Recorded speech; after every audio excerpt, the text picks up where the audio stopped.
Zbrana sredstva od koncerta, ki bo 25. tega meseca v Teniškem centru na Otočcu, bodo namenili za zgodnjo obravnavo otrok z Downovim sindromom, ki so jo v Novem mestu začeli ob koncu januarja letos. V osnovni šoli Drska vsak ponedeljek izvajajo terapijo s 4 otroki od 2 do 4 let. Željo pa imamo, da bi se še kakšen nam pridružil, samo verjetno starši še niti ne vejo, da delujemo. Mogoče so malo nezaupljivi do stvari, ki so jim brezplačno ponujene.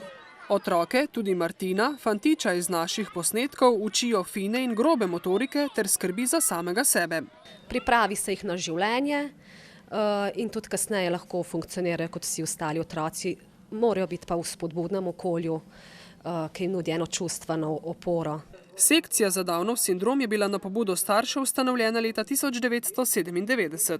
Da bi preko sekcije dobili starši čim več informacij, se informirali in pa tudi, da bi prenesli izkušnje iz drugih držav, ker je obravnava otrok z Downovim sindromom že precej naprej.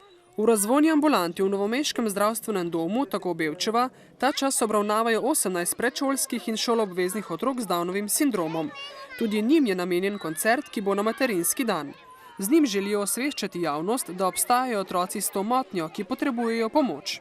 Druga stvar je pa seveda tudi za koncertom dobrodelnim, kateri se glasi pod geslo Pomagaj, da naredim sam, ki so nastopajoči Nace Junkar, Werner, Rebeka Dremelj, Ulanem in drugi, je glih s tem namenom, da se dobi tudi sredstvo, da lahko za delovanje te sekcije, da se bo lahko čez dalje več teh obravnav otrok in da do čez dalje lažje se razvijali ter hitreje razvijali.